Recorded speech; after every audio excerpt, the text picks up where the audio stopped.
ప్రపంచానికి ఏ కొత్త రోగం వచ్చినా డ్రాగన్ మీదే అనుమానాలు సహజం. తాజాగా మరో చావు కబురు చల్లగా అందించింది చైనా.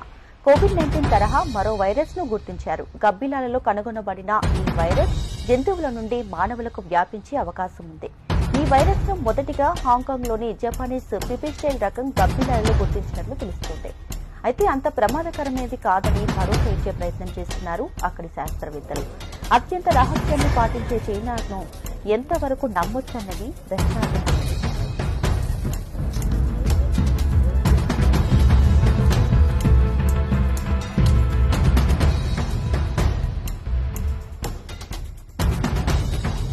ఐదేళ్ల క్రితం ప్రపంచాన్ని వణికించిన కరోనా మహమ్మారిని ఎప్పటికీ మర్చిపోలేం. మానవాళిని ఎంతలా అతలకుతలం చేసిందో ప్రత్యేకంగా చెప్పాల్సిన అవసరం లేదు. దాదాపు అన్ని దేశాల్లో కోట్లాది మంది కోవిడ్-19 బారిన పడితే లక్షల సంఖ్యలో జనం పెట్టెల్లా రాలిపోయారు. అనేక మంది జీవనోపాధి కోల్పోయి రోడ్డున పడ్డారు. ఆనాటి చీకటి రోజులు మళ్లీ రావద్దని ప్రపంచ ప్రజలంతా కోరుకుంటున్నారు. కానీ మరోసారి భయపడాల్సిన పరిస్థితులు కనిపిస్తున్నాయి. చైనాలో మరో కొత్త వైరస్ ని గుర్తించారు. కోవిడ్-19 కి కారణమైన SARS-CoV-2ని పోలి ఉన్నట్లు చెప్తున్నారు. దీనికి HKU5-CoV-2 అనే పేరు కూడా పెట్టేశారు అక్కడి శాస్త్రవేత్తలు. ఇది హాంకాంగ్ లోని జపనీస్ పిపిస్టైల్ గబ్బిలాల్లో మొదటిసారిగా గుర్తించిన వైరస్ కొత్త రూపం. ఇది జంతువుల నుంచి మానవులకు సంక్రమించే ప్రమాదం ఉన్నట్లు భావిస్తున్నారు. గబ్బిలాల్లో గుర్తించిన ఈ వైరస్ కరోనా అంత ప్రమాదకరమైందని అంటున్నా కరోనా అంత తీవ్రమైన ప్రభావం చూపలేదని పేర్కొన్నారు.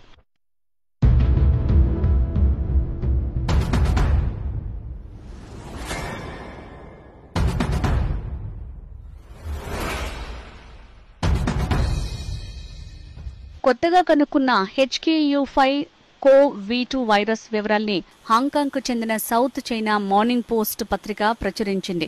గబ్బిలాల్లో కరోనా వైరస్ పై విస్తృత పరిశోధనలు చేసి బ్యాట్ విమెన్ గా పేరు తెచ్చుకున్న ప్రముఖ వైరాలజిస్ట్ షీ జెంగ్లీ ఈ పరిశోధన బృందానికి నాయకత్వం వహించారు. ఈ పరిశోధనలో Guangzhou laboratory, Guangzhou academy of sciences, Wuhan university, Wuhan institute of virology సైంటిస్టులు పాల్గొన్నారు. చైనాలో దాదాపు 5 ఏళ్ల క్రితం కోవిడ్-19 వ్యాప్తి తొలినాళ్లలో సరైన నిరోధక చర్యలు చేపట్టకపోవడంతో భారీ మూల్యం చెల్లించుకోవాల్సి వచ్చింది. గత అనుభవాల్ని దృష్టిలో ఉంచుకుని చైనా ముందస్తు జాగ్రత్తలు తీసుకోవటం లేదు. ప్రపంచాన్ని వణికించిన కరోనా వైరస్ మహమ్మారి చైనాలోని వుహాన్ ల్యాబ్ నుంచి లీక్ అయిందని అనుమానాలు వ్యక్తమైన సంగతి తెలిసిందే. ఈ ల్యాబ్లో గెయిన్ ఆఫ్ ఫంక్షన్ అధ్యయనం కోసం USAID సాయం చేస్తుందని అమెరికా మీడియాలో వార్తలొచ్చాయి. ఇదే కరోనా మహమ్మారికి కారణమవడంతో పాటు ప్రపంచవ్యాప్తంగా లక్షలాది మంది ప్రాణాలు కోల్పోవటానికి దారితీసింది. దీనికి సంబంధించి చైనా తాజాగా మరోసారి స్పందించింది. వుహాన్